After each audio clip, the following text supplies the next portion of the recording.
No, I hadn't stopped. Okay, we are recording. Good. Underway. Okay, it's a little past 3, time to start. Welcome, everybody. I see roughly 30 people with us today. Thank you all for being here. My name is Michael Madison. I'm a professor of law at the University of Pittsburgh School of Law. I am your host and organizer of this seminar series titled The Future of Law in Technology and Governance, which is sponsored and underwritten by the Center for Governance and Markets at the University of Pittsburgh, with enormous thanks for their support and participation in making this possible. Let me introduce our speaker, Ravit Dotan, and who will then, once I turn over the microphone to her, give a presentation about AI ethics for roughly 30 to 35 minutes. And at that point, probably by the chat, we'll have questions and answers and conversations that I will moderate from that point until the top of the hour. Ravit is a postdoctoral fellow at the Center for Governance and Markets, currently at the University of Pittsburgh. She recently completed a postdoctoral fellowship at the Center for Philosophy of Science at the University of Pittsburgh. She is a PhD philosopher who has decided, rather than go into a full-time academic career for the time being, to bridge academia and industry, research and practice in the field of AI ethics, which turns out to be, I think, probably one of the wisest decisions from a career standpoint I can imagine, because of all of the topics that are literally bombarding us from all sides as to responsible technology development and responsible technology use. I don't want to take up too much more of the time with an introduction. So Ravit, I will mute myself, and thank you for being here and look forward to hearing what you have to say. Enjoy being called wise. I like that. It's a great intro. Okay, so let me, of course, start by sharing my slides.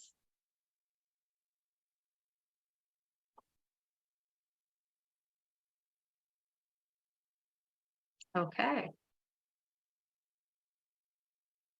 Yep. Can I get a signal that you're seeing my screen? Okay, excellent. Yeah. So thank you everyone for being here today. Yeah, what I'm going to do now is an introductory talk to AI ethics. Let me also introduce myself a little bit to add to Mike's introduction.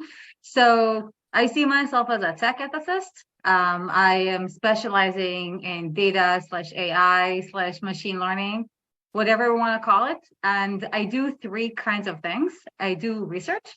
So that's what I do under my academic hat, with my involvement with the Center for Governance and Markets, as Mike pointed out. I also do advising, and I also do advocacy and raising awareness.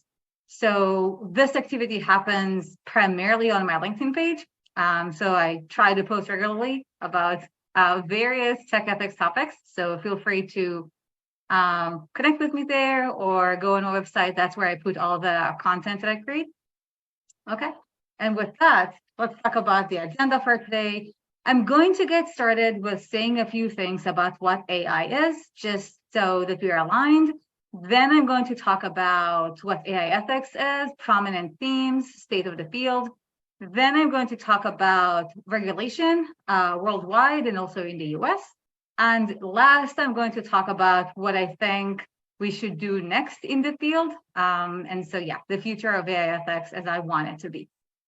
So let's get started. Starting with AI. What is AI?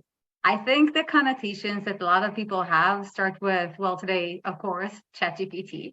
Then maybe autonomous vehicles is what people would have said maybe 6 months ago. And then also Terminator style, futuristic, it's going to turn us all into paper clips. That's another connotation of AI. But I want to paint a slightly different picture because it's not really representative of what AI is. Let's start with definition. There's actually huge controversy over how to define what AI even is. So I just wanted to bring out 4 styles of definitions that exist based on, this is empirical research. It was done in 2019, but I don't think much has changed. And so some people, for example, policymakers, they think of AI in analogy to humans. So they would think of AI as a computer program that either thinks like a human or behaves like a human. And then other people, such as people in computer science, they tend to define AI as a rational/ideal kind of thing. So it either thinks rationally or behaves rationally. So these are some of the definitions for AI. It still has this very kind of humanizing approach to it. But actually, when you think about what AI is actually doing, what people do with AI, it's less Terminator and more The Office. So the top use cases of AI are actually in back office. So really kind of boring, mundane day-to-day kind of work. So automation of IT processes is actually the top one, or at least was a few months ago before the ChatGPT hype. Security threat detection is the second use case, automation of business processes, sales and marketing, business analytics. These are the kind of things that companies are using AI to do today. So when we think of AI, let's think about this: boring back office. It's one of the leading things that people do with AI. And because AI is so versatile and so helpful, the adoption rates are really high. So this is from a survey that came out a few months ago from McKinsey. 50% of companies, according to the survey, have already adopted AI. So it's really widespread. People used to think that it's a niche kind of technology. It's not.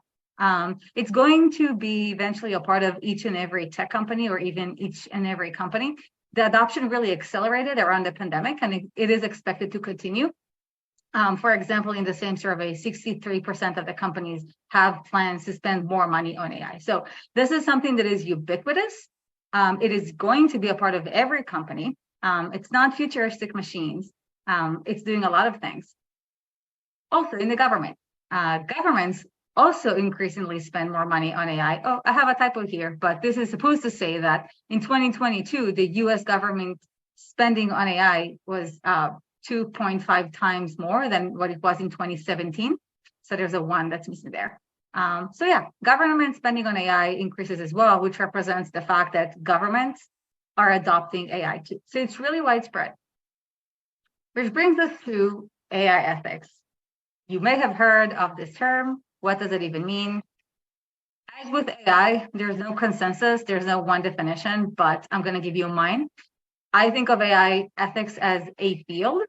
What does this field do? It's trying to understand and manage the risks and opportunities that AI creates for people, society, and the environment. So it's a field aimed at understanding and managing AI impacts. That's how I understand AI ethics. So let's get more concrete now. What are those impacts? Here are just a few examples, and really it's like examples of like a list that is probably endless. So when we think of individuals, some themes that have really taken center stage are bias and privacy. I can go on, but bias, fairness issues. For society, some topics that really got a lot of attention: disinformation, so that's deepfakes; threats to democracy, think of Cambridge Analytica. We have another election coming up soon, so it's going to be fun. But there are also potential harms to the environment. There's not a lot of attention to it, but some AI systems, such as large language models, especially GPT, are known for having really, really high carbon emissions. So we do also have environmental impacts to think about.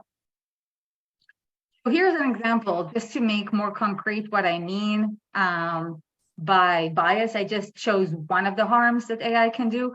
The story of the compass recidivism algorithm got a lot of attention back in 2016. There was an expose about it done by ProPublica, which I highly recommend reading to everyone. So for those who are not familiar with this story, compass is a recidivism algorithm. It means that it spits out predictions about how likely a person who has been accused of crime, how likely is that person to reoffend. It was widely used in the US criminal justice system in various stages of the process, right? So bail decisions, sentencing decisions, people used it very widely. And then in 2016, this expose came out and revealed some really concerning facts. One, the accuracy of this algorithm was really low. And when I say really low, I mean overall crimes, the accuracy was 60%. So that's really low for a system that is used widely throughout the US criminal justice system. But also for violent crimes, the accuracy rate was actually 20%.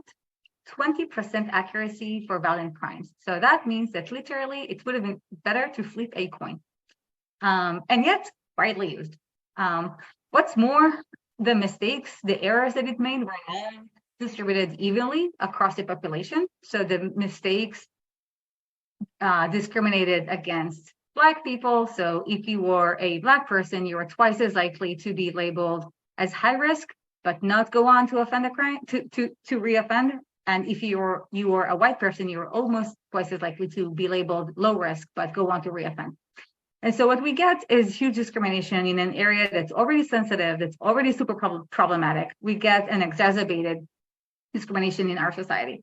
So that is, of course, just one example, one case study of why we should be really looking into how AI is used, especially by governments, but really anyone.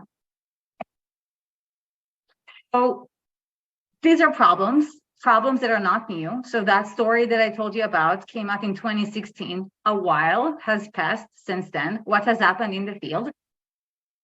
One thing that's really prominent in the field right now is what is called AI ethics principles.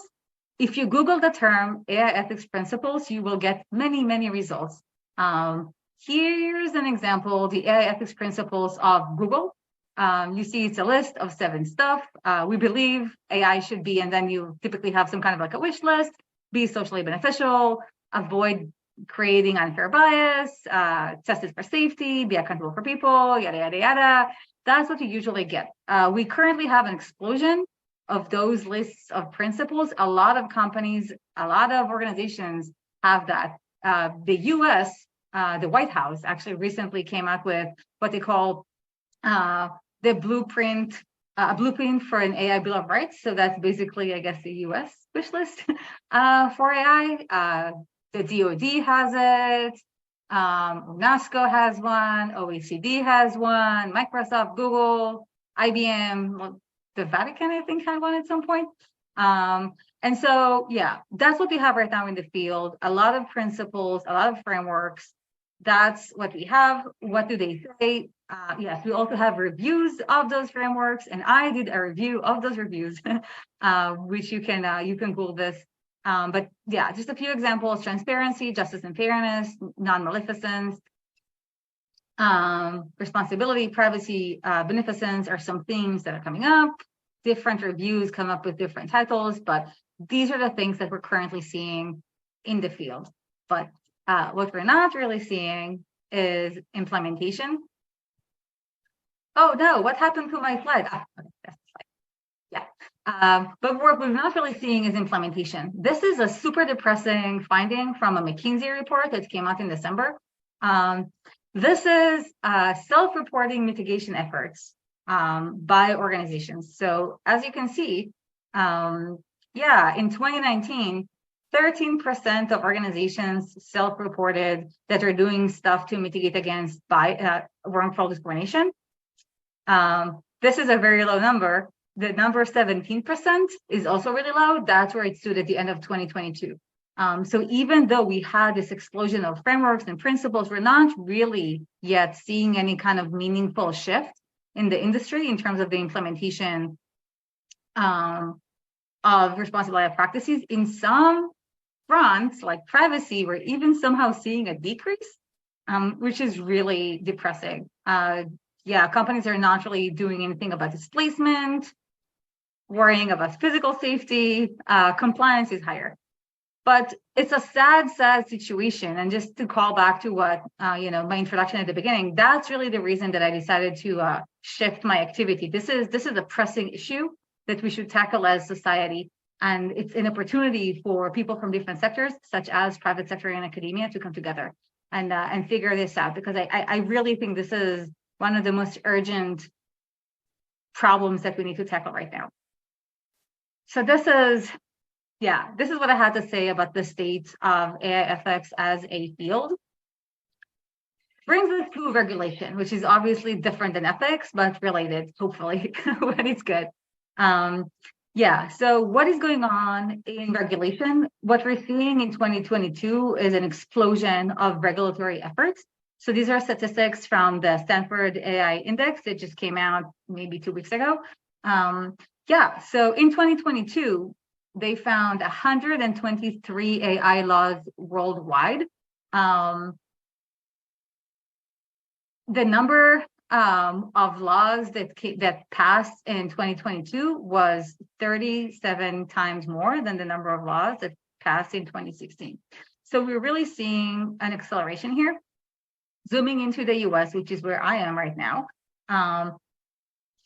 In the US, we have 22 AI laws that have passed, and also an acceleration of pace. So the number of laws passed in 2022 was 3 times the number that passed in 2021. Also, we're seeing a rise in litigation. So this year, 2022, we had 110 cases, whereas in 2016, there was a 7th of that. So there is a lot of regulation about AI. It's really kind of at its inception, but it's coming, and it's best to be aware of that. So what kind of regulation are we seeing? What kind of regulation exists? I think there are 2 axes to notice. One is AI-specific laws versus sectorial laws. So are they laws that target specifically AI technologies, or are they laws that are targeting sectors that maybe use AI? That's one of the axes. Another axis that exists is, are they new laws that are coming out, or are we thinking of ways to use existing laws and apply them to AI? So these are the 2 axes that I'm currently seeing as bifurcating various approaches to regulation of AI. I want to give 2 examples. The EU AI Act is the most prominent regulatory attempt at AI. Everyone who cares, even just like a little bit about AI, should know about it. It is expected to pass into law in early 2024, and it is expected to have a global impact like GDPR, for those of you who know it. So I'll just say a little bit about what this law says. What this law does, it divides all AI algorithms into 4 categories of risk. The top category is called unacceptable risk. All applications that are going to be in that category are expected to just be prohibited. Real-time biometric processing by governments, for example, is in that category. So this is kind of the EU taking a stand against some of the things that we're seeing in China. So that's the unacceptable category, but most of the things are not going to be in that category. One category lower is the high-risk category. So that's where we're seeing AIs that are in high-risk sectors like medicine, infrastructure, law enforcement. Applications that fit in that category are going to be heavily, heavily regulated. Yeah, a lot of, I recommend just Googling the EU AI Act, you will get to the webpage of this act. It's fairly readable. And so you can see all the time that is spent in thinking about what those high-stake companies should do, organizations should do. Then the lower category is called like minimal risk sometimes, but that's a bad name. It includes chatbots. So ChatGPT would be included in that category.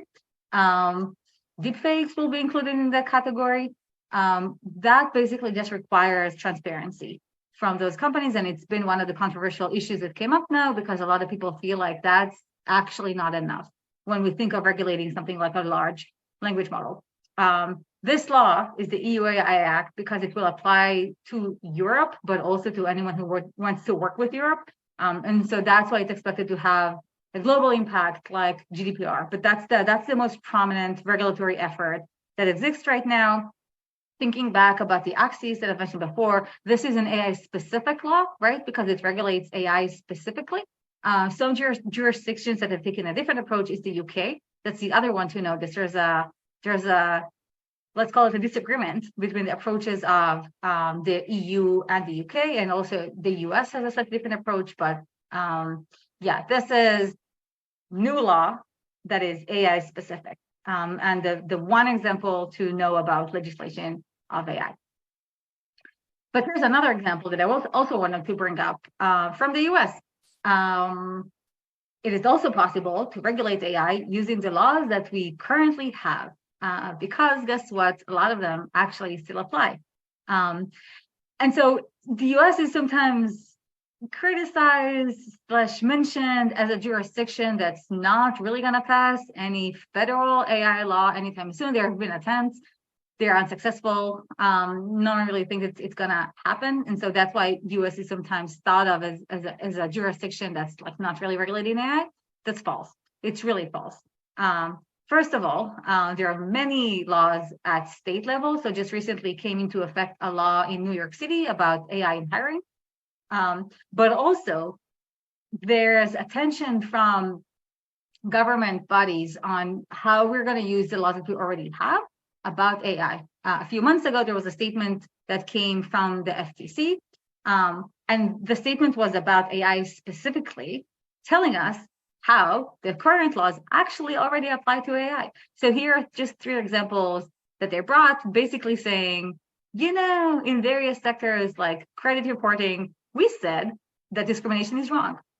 We didn't say discrimination is wrong unless you use AI. We said it's illegal. It is still illegal. We do not actually care if it's because you're using AI. So it's up to you, the person who's going to utilize this technology, to make sure that you comply with the law. And they signed a statement. The last sentence of the statement is something like, keep yourself accountable or the FTC will do it for you.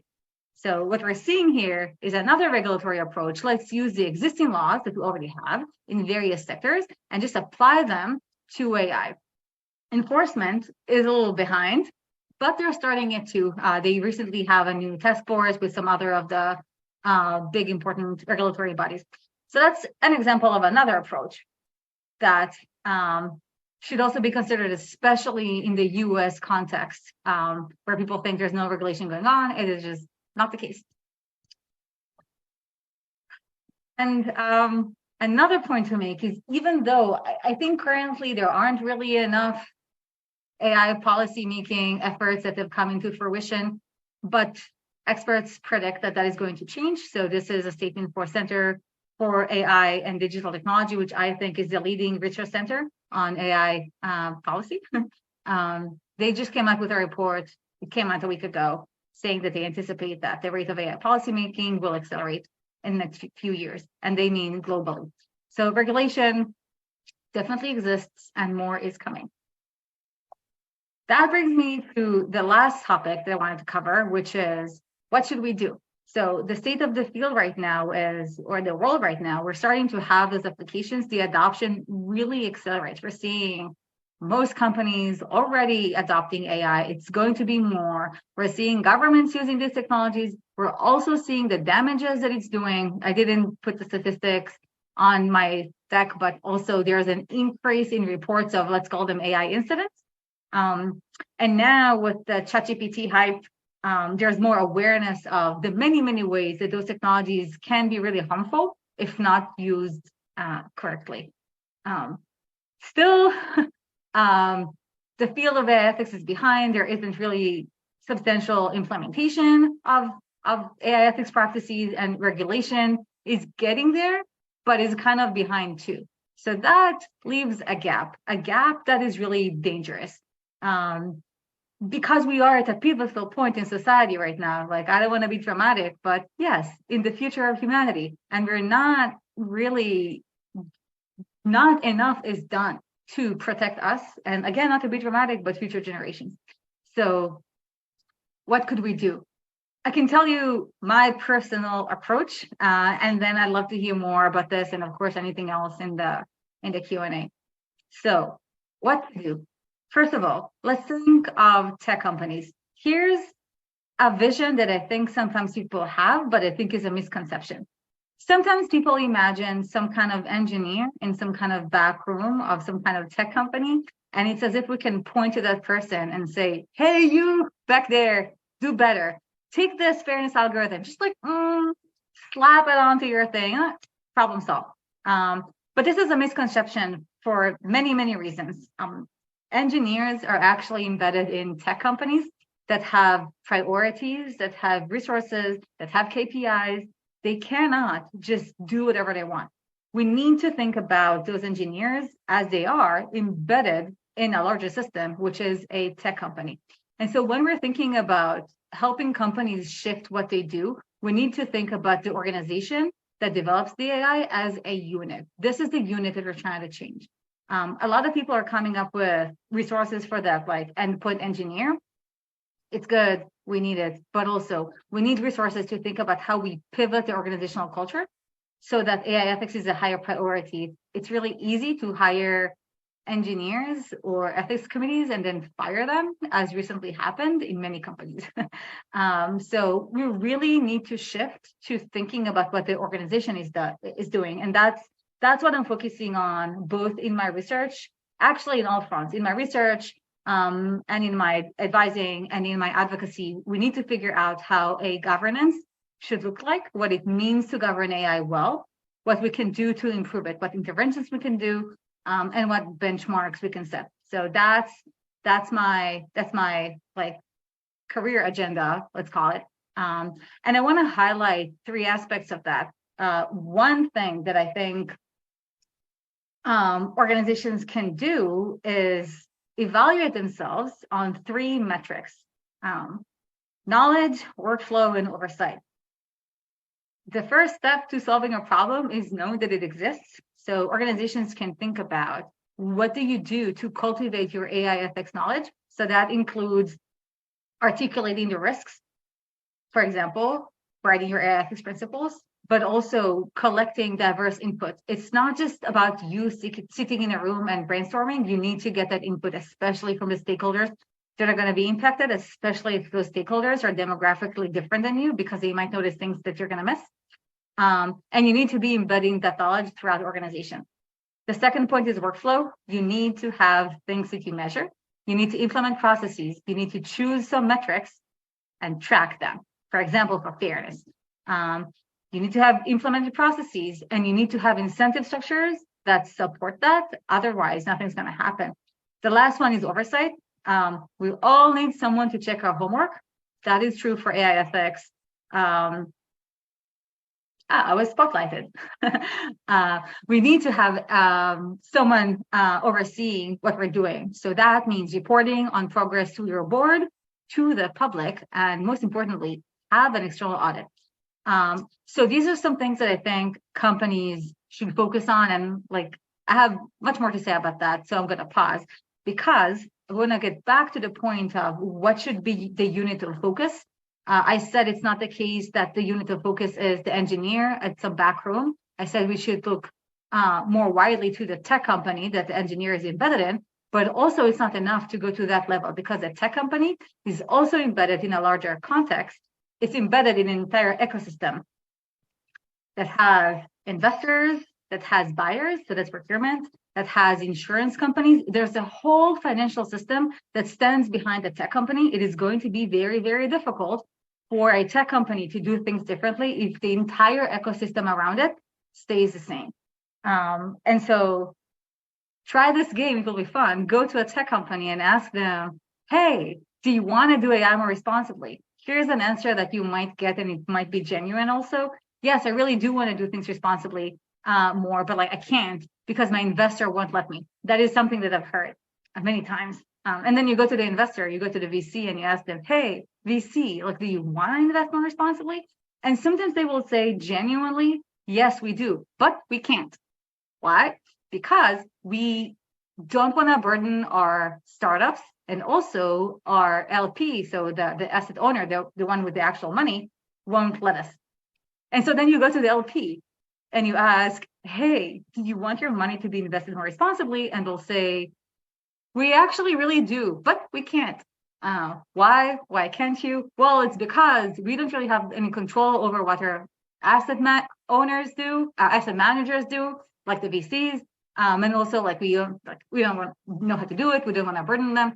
And so what you have is an entire ecosystem that is synced to do something else, that is synced to not build AI responsibly. And I think that's something that we should really shine a light on and think about how to improve, as we also have those regulatory efforts, but they are behind, and regulation is always going to be behind the technology. And when the technology accelerates so quickly, we can't just leave it to regulation, which is why I'm also shining a light on, well, what is happening in the financial scene.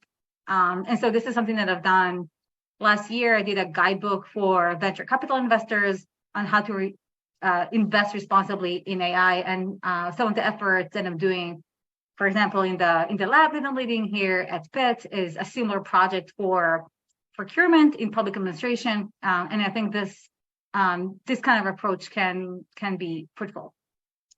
So this is really the content I had for today. So let me just shout out to my next event. So next week, I am doing a hands-on workshop on ChatGPT. It's going to be collaboratively identifying risks and solutions for ChatGPT. So I will put a link to it in the chat later, but also it's on the website, so you can just go there. That's it. Shout out over, and that's what I had for today. I really am curious to see any thoughts, comments that come up. Again, all of my resources, and I have many of them, are on the website and on my LinkedIn page, and so feel free to reach out. Okay, I think, thank you, Ravit. I am back as your host. So I think we got the chat question resolved. So there's been a tremendously interesting conversation going on in the chat. I want to just a couple quick things before I invite people to raise questions. One is I just really always appreciated the call out to the Center for AI and Digital Policy. I put a link to that. I think somebody else also put a link to that in the chat. The president of the CAIDP is my friend and law school classmate, Mark Rotenberg, who is one of the world's great legal experts on privacy policy and computer science and law. We have, let me start us off. I will read a question that's in the Q&A, and others are welcome to put questions in the chat or the Q&A that I can read, or I may be able to figure out if you're able to raise your hand in the participant list. I can unmute you and we can do it that way. But let's start with a question from Christina. Ravit, Christina asks, another area I think would be data sovereignty, as there is tension between having data in the data set to combat bias and combat misinformation versus protecting the data, for example, of indigenous or vulnerable communities. Is there research available in that area, or do you know people who are working on that topic at the moment? Okay, so I want to make sure I'm understanding the question correctly. Is the question about what kind of work exists on data governance? Let me get the participant list back. I've lost the ability to get the participant list back. That's unfortunate. I think the question goes not just to data governance, but data governance in a very specific way. Oh, there's Christina. Can we, let me see if I can unmute Christina. Okay. Now, though the control systems here are not sophisticated. I think the question, Ravit, goes to the different imperatives, the different public policy goals in data governance. Right. On the one hand, data governance should be constructed to minimize the risks of bias and misinformation. So there's a kind of motivation to add data to data sets to make sure that they're more robust and comprehensive. On the other hand, by adding data, you sometimes compromise other interests in keeping data secure and focus on particular communities because they might be vulnerable communities susceptible to exploitation. Yeah. Okay. Thank you. Thank you for clarifying, Mike, and also thank you for the question, Christina. If it was Christina. Yeah. So this is a huge issue that gets some attention. One thing I want to mention is that there is this narrative that if we want to fix AI, we should fix the data, and fixing the data means adding more of it. It is a narrative that exists, but we can push back. For example, there's a movement called TinyML that is led by Andrew Negg. He's a prominent computer scientist. And he's thinking, yeah, like what we actually want is to use less data and also better. So we can push back if we want against this narrative of we just got to have more data. So that's a pushback that exists. And I think one of the reasons for that movement is exactly like we don't want to, be data mongers now, because it does clashes with privacy. I also want to mention that, just to highlight the concern that came up, because I don't think that it actually does get enough attention in research and in other venues. There are conversations about how specifically African countries are being especially harmed because they have more lax privacy laws, and so they get, so some of the companies are experimenting with their apps on, African individuals, and then it harms them. So the answer is, I don't think that there's enough attention on it, even though some people spotlight the problem, and then we do have a movement that is working on something that could potentially be a solution. Okay, I think we're going to go next to Justin Harvey, who may be able to speak. Justin, can you hear us? And can you go ahead and ask your question? I can hear you. Can you hear me? Yes. Okay, great. So this is a question that's maybe not directly on point with the bulk of the presentation, but at the very beginning, you had the Google principles, which you use as an example, and you said, everyone has their sort of principles. And you didn't sort of say this explicitly, but I took you to sort of be hinting at the idea that oftentimes these principles are pitched at such a general level that it would be difficult to really apply them, even if you had all the right incentives and structures in place to try to apply them. I wonder what your take is on, it's just kind of a question about, I guess, the content of the rules that people are having in mind. Is there a lot of work that's being done sort of, at a more particular level than principles, but maybe not quite as specific as you might find it in a specific, regulation? I don't know if this question makes sense. Yeah, so you were asking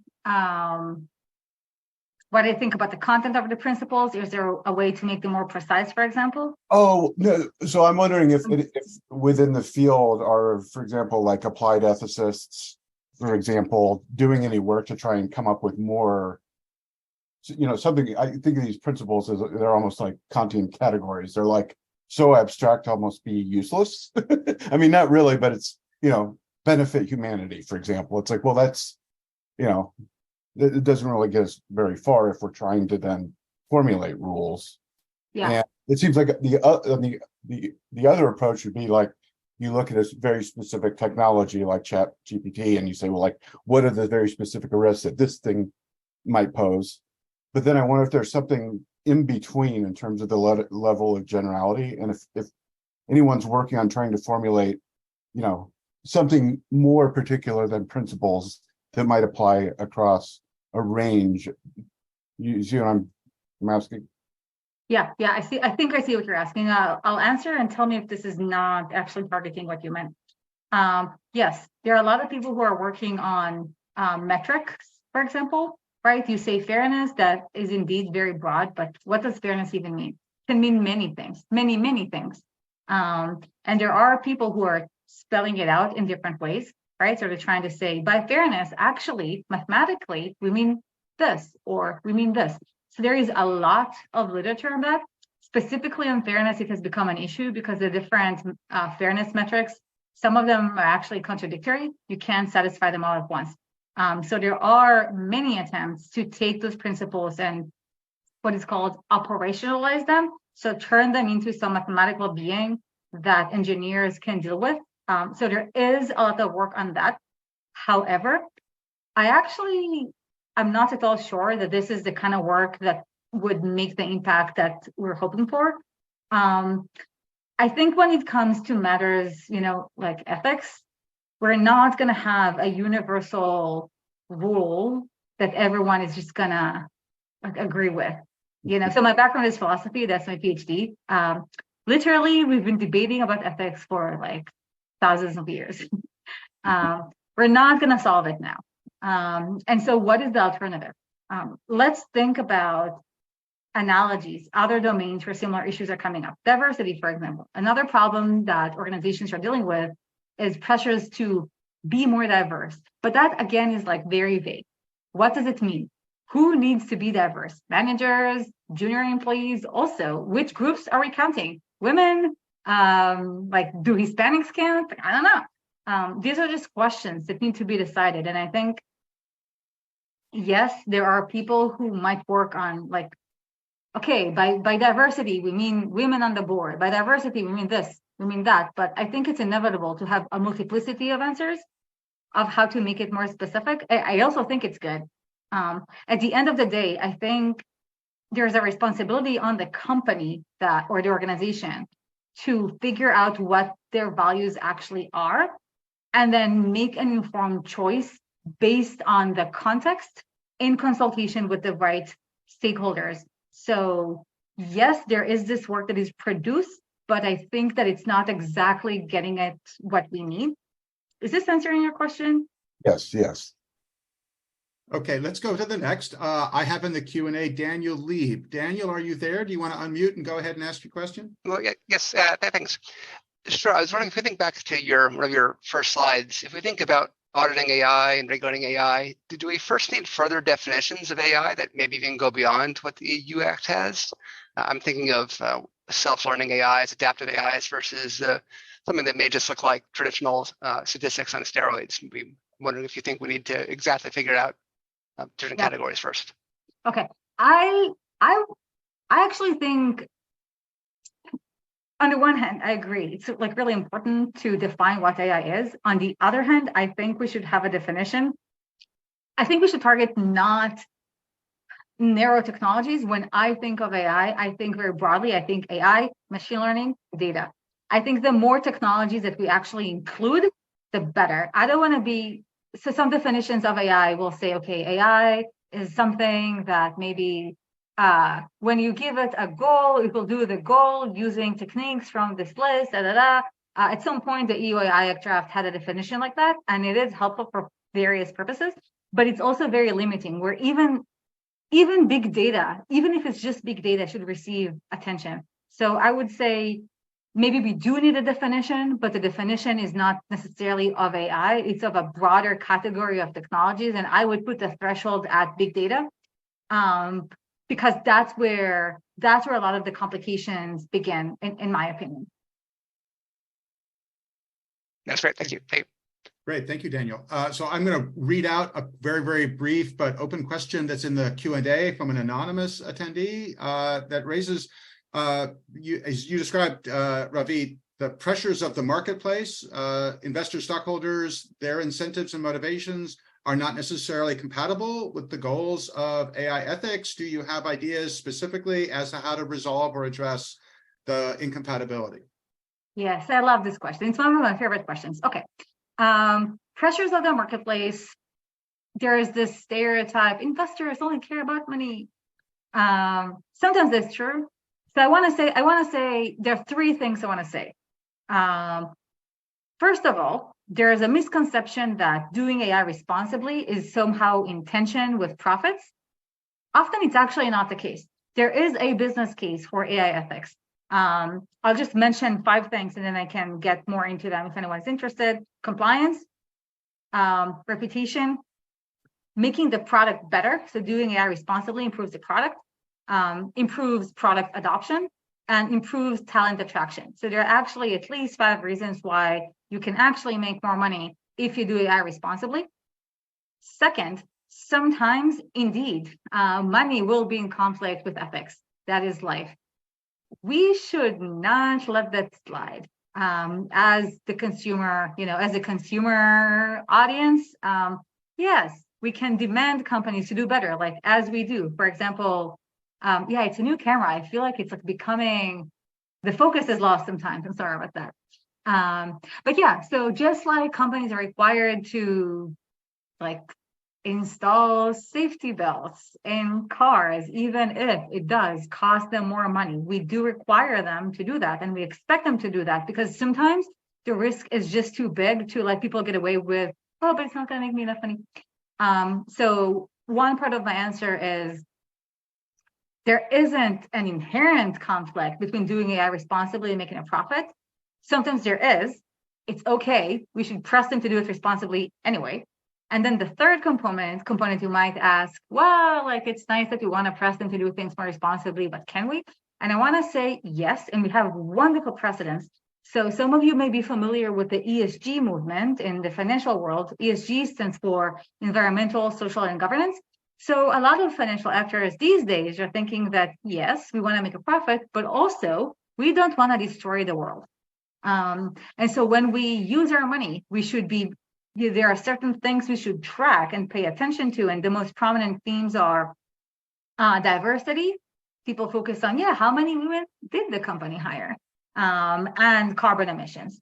And so when I work with investors or when I try to communicate with that audience, a really low-hanging fruit is the ESG audience, and it's a large audience, it's a large group that is becoming more and more like taking a larger portion of the financial world. They already think that the cost of doing business cannot be devastating damage, to society and to the planet. And so since they already think that, they only need to also realize that responsible tech, responsible AI is a part of that, right? So that it's not as much of an uphill battle as someone might, think at first. So yeah, that's my response. Okay, thanks. So I have 3 questions in the Q&A and one maybe we'll get to in the chat as well if there's time by the top of the hour. I'm going to take 2 of the questions in the Q&A because they're very similar. I'll combine them for you. One is from Supriyo and one is from Marcus. And in slightly different ways, they ask this question.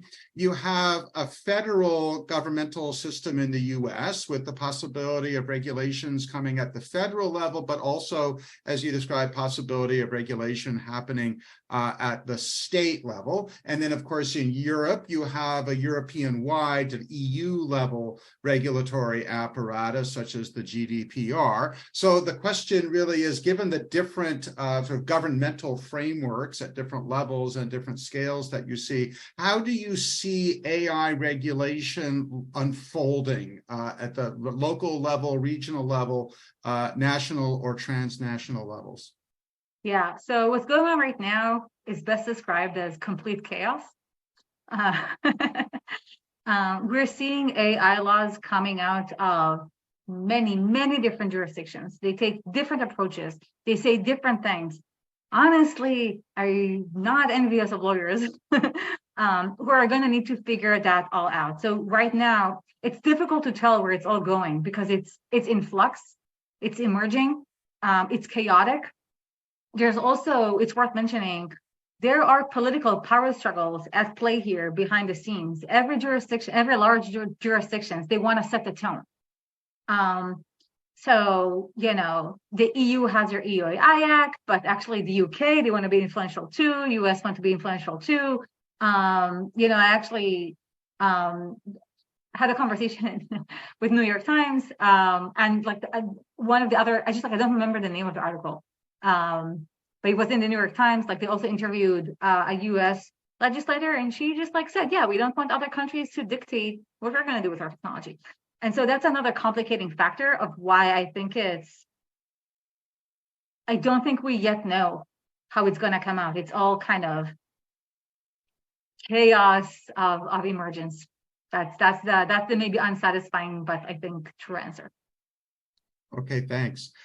In the Q&A, Gabrielle asks, what opportunities are there to expand data provenance and lineage practices as suggested by people such as Dr. Gebru, that's Timnit Gebru, formerly of Google, now running the Distributed AI Research Institute? Okay, here's the direction I'm going to take this answer. Okay, so okay, I'm going to start with an answer that might be a little remote, but I think is actually answering this question. One of the biggest challenges we have today, I think, is deepfakes. It's really changing the structure of trust, in my opinion, and part of it is because we can track the origin of the data, of the information. And there's an organization I want to mention. They're called the Content Authenticity Initiative. They're all about the origin of the data, of the text, the image, the video. They're about, okay, we need to be able to mark images that have been synthetic or that have changed, so that I can, if I've created some content, I am signing it like with my camera. And then if someone else wants to claim that it's a photo of me that I took, well, they'll have to produce my signature. And so that is a way to do, like, to track origin of data and, in the generated space, which I think people sometimes don't talk about when they talk about this question of origin of data.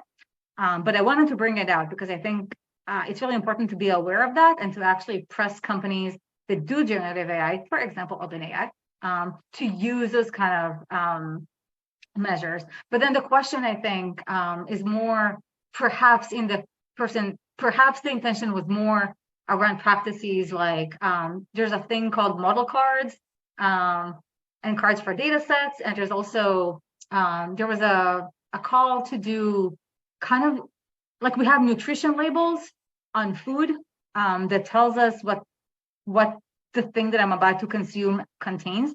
There's a movement of people calling to doing things like that, but for data sets. So if I'm going to use, I used Otter last week. Otter is a software that can transcribe. So I will speak and it will produce text. But guess what? It didn't do me because of my accent. How disappointing is that? If I maybe in advance, if they showed me like how many people with accents did you train on? What if I had a number? Maybe I wouldn't have used it in the first place. I would have chosen a service that like chose to include people like me and also that can actually help. One of the issues with these kind of solutions, I think it goes back to our conversation about like technical solutions. People who work at companies that attempt to implement something like that, they raise this problem that it's not really being adopted. People don't do it. The reason that they don't do it is because I think like it's not in the culture. So my answer is there are efforts, there are things that are being done, but it's not really succeeding. And I think it's because of those organizational difficulties and also lack of awareness from the public, which is why I'm raising it now. So I'm going to combine a couple of questions in the chat, again, which pick up very much on your response, Ravit, to that last question. And then I'm going to ask you one final question. So I'm going to ask you two things at once to give you the opportunity to expand as you wish. And that will, I think, bring us to the end. The question in the chat, and there's two different, Christina and Jean in different respects asked a version of this, and it builds on what you just talked about in terms of the composition of the training data in the in these automated systems.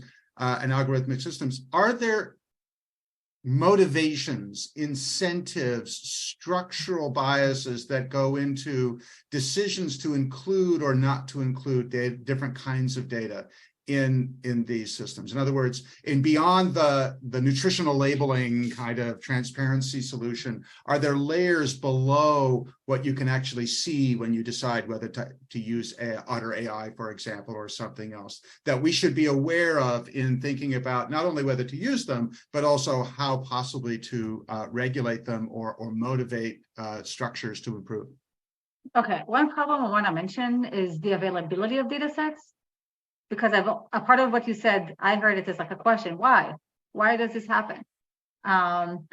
So yeah, there was a report, a study from maybe a year ago, trying to map the data sets that are used for training. Where are they coming from? They're coming from the West. So there's the data sets that are more diverse are more difficult to find.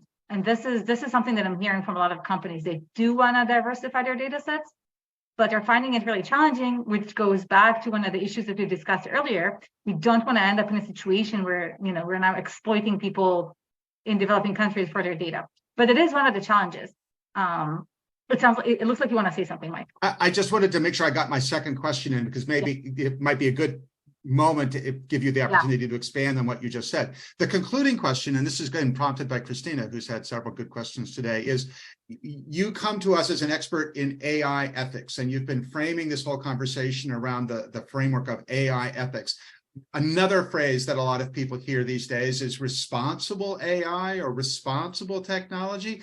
Are those different framings in your sense, or are they more or less synonymous? And can you expand on that? And maybe you're talking about so the Western bias in data sourcing might be a case study to talk about possible differences between AI ethics and concepts of responsibility. Yeah, I want to add a third term into the mix, trustworthy AI. So these are the three key terms that I'm hearing: AI ethics, responsible AI, and trustworthy AI. Sometimes these terms are used interchangeably, but here's how I am thinking about them. And again, this is something of controversy. There's no one universal, but here's how I'm thinking about them.